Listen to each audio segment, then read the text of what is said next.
हर हर महादेव, जय सिया राम, राधे राधे। जो लोग भी मेरे दर्शक एस्ट्रोलॉजी की क्लास में जुड़े हैं, तो आज आप सभी बात करने वाले हैं कि कुंडली का 10th, 11th एंड 12th 10, 11 और 12 यह तीन भाव आपके जीवन में क्या क्या प्रदर्शन करते हैं। तो बड़ा ही सुंदर भाव आपका 10वां भाव है, जो जीवन में बड़ी महत्वपूर्ण भूमिका निभाता है।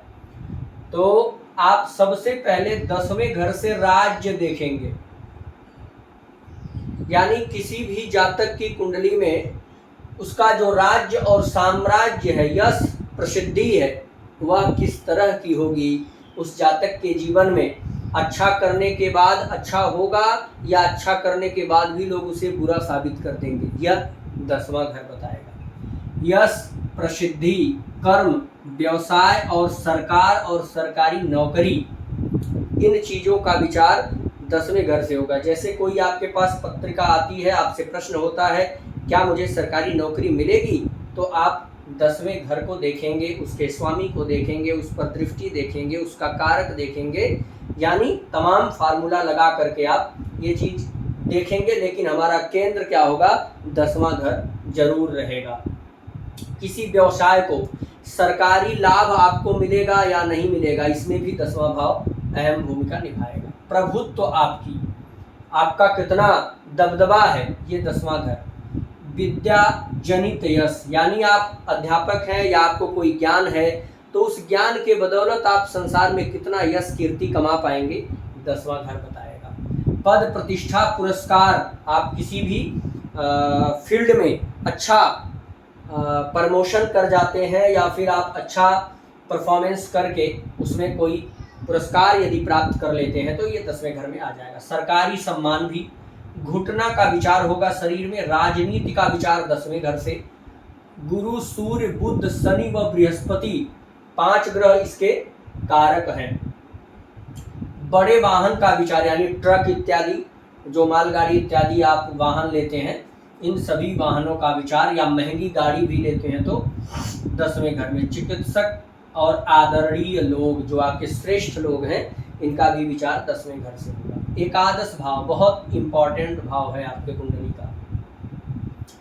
हर व्यक्ति आज लाभ के पीछे भाग रहा है, तो जीवन का हर प्रकार का लाभ, सभी प्रकार का लाभ आप एकादश भाव से देखेंगे। हर प्रकार की प्राप्ति एकादश भाव में। आपके आय का स्रोत, आमदनी, इच्छा पूर्ति 11th हाउस में आएगी।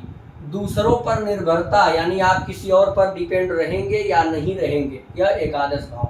बड़ा भाई या बड़ी बहन का विचार 11th हाउस से, एकादश भाव से। वस्त्र आभूषण का विचार भी होगा, यानी आपको वस्त्र आभूषण की प्राप्ति अच्छी होगी, कम होगी, समय पर हो पाएगी, नहीं हो पाएगी, इसका विचार एकादश भाव से।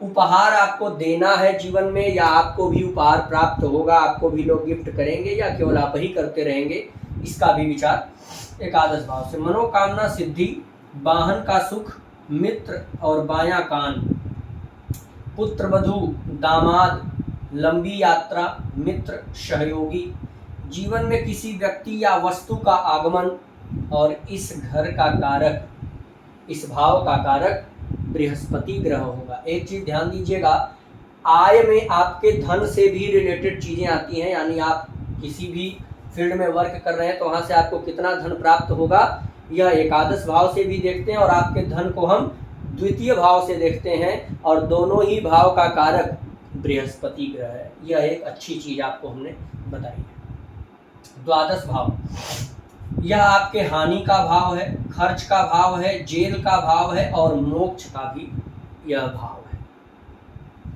किसी भी प्रकार का खर्चा, किसी भी प्रकार का नुकसान, चाहे वो आपका मानसिक नुकसान हो, आपको अपमान मिल रहा हो और आपको जेल जाना पड़ रहा हो, सम्मान मिल रहा हो, आपको पूजा में इंटरेस्ट है नहीं है, यानी हर प्रकार के शरीर का जो व्यय है, जैसे आप पूजा में मन लगाएंगे तो क्या करेंगे, समय खर्च करेंगे, तो खर्चे का भाव है ये, यानी यहाँ से हानि, खर्च, जेल और मोक्ष। निष्कासन का भाव, कहीं पर आप वर्क कर रहे हैं, वहां से आपको निकाल दिया जाएगा या नहीं निकाला जाएगा, ये आपके द्वादश भाव से। विदेश और विदेशी भ्रमण, इसका भी विचार द्वादश भाव। अपने ऊपर का खर्च, आप अपने शरीर पर पर्सनल खर्च कितना करते हैं, किस प्रकार का खर्चे हैं आपके जीवन के लिए, ये द्वादश भाव।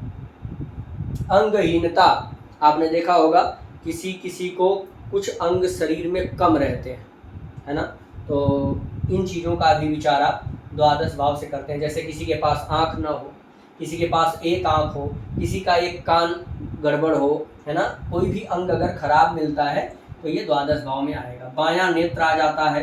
सुख है बेडरूम, जहाँ एक पति पत्नी रहते हैं उस कमरे का भी विचार द्वादश भाव से होगा। पत्नी के साथ रात्रि सुख, यानी एक पति पत्नी के जीवन का जो सुख है वह कैसा रहेगा, यह आपका द्वादश भाव तय करेगा। यदि यहाँ पर पाप ग्रह बैठा है, पाप ग्रह की दृष्टि है, नीच राशि में है, तो कहीं ना कहीं विवाह होने के बाद जो रात्रि सुख है पति पत्नी का, वह पीड़ित अवश्य हो जाएगा। यानी बेडरूम में जाने के बाद जहाँ पर हंसी आनी चाहिए, जहाँ पर रोमांस आना चाहिए, वहाँ पर तलवार वाली स्थिति बना देगा यह भाव।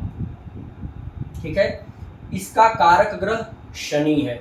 निद्रा भंग, ऋण से छुटकारा, वैवाहिक जीवन की हानि, विवाह में हानि होगी या लाभ होगा, इस प्रकार का विचार भी द्वादश भाव से। विवाह में देरी क्यों हो रही है या जल्दी विवाह होगा, यहाँ भी देख लेना चाहिए द्वादश भाव में। तलाक, अलगाव, पद की हानि, सत्ता से बाहर, पत्नी व पति के बीमारी का भी विचार किया जाएगा। इन्वेस्टमेंट, किसी भी व्यवसाय व्यापार या किसी को धन देना, कहीं भी आप खर्च करते हैं, या आपके द्वादश भाव में आता है।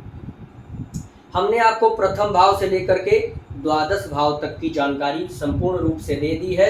हमने आपको ग्रहों की जानकारी दे दी है कि किस ग्रह से क्या विचार होगा और किस भाव से क्या विचार होगा। अब आप धीरे धीरे इन चीज़ों को समझते रहिए और हमारे चैनल को आप सब्सक्राइब जरूर करिए, शेयर करिए, क्योंकि मैं सब्सक्राइब शेयर के लिए बहुत कहना नहीं चाहता, लेकिन अगर आप नहीं करेंगे तो फिर मेरा उत्साह नहीं बढ़ेगा। इसलिए अगर आप मेरे वीडियो को देख रहे हैं तो प्लीज़ आप इसे शेयर कर दीजिए, ताकि कुछ लोग और हमसे जुड़ पाएँ, तो हमें लगेगा कि नहीं, हमको लोग सुन रहे हैं, तो मेरा उत्साह बढ़ेगा। और आप कमेंट जरूर किया करिए, आपको ये वीडियो कैसी लग रही है, आपके मन में कोई प्रश्न हो, आप थोड़ा बहुत ज्योतिष जानते हो तो हमसे तर्क वहाँ कमेंट में कर सकते हैं। और आपको अगर ज्योतिष सीखना है, पत्रिका बनवानी है, अपनी दशा महादशा के हिसाब से आप उपाय करवाना चाहते हैं, या आपका किसी भी प्रकार की प्रॉब्लम चल रही है जो आप बहुत परेशान हैं लेकर के, तो आप हमसे दिए गए नंबर पर कंसल्ट अवश्य कर सकते हैं, फीस पता करके। जय श्री राम।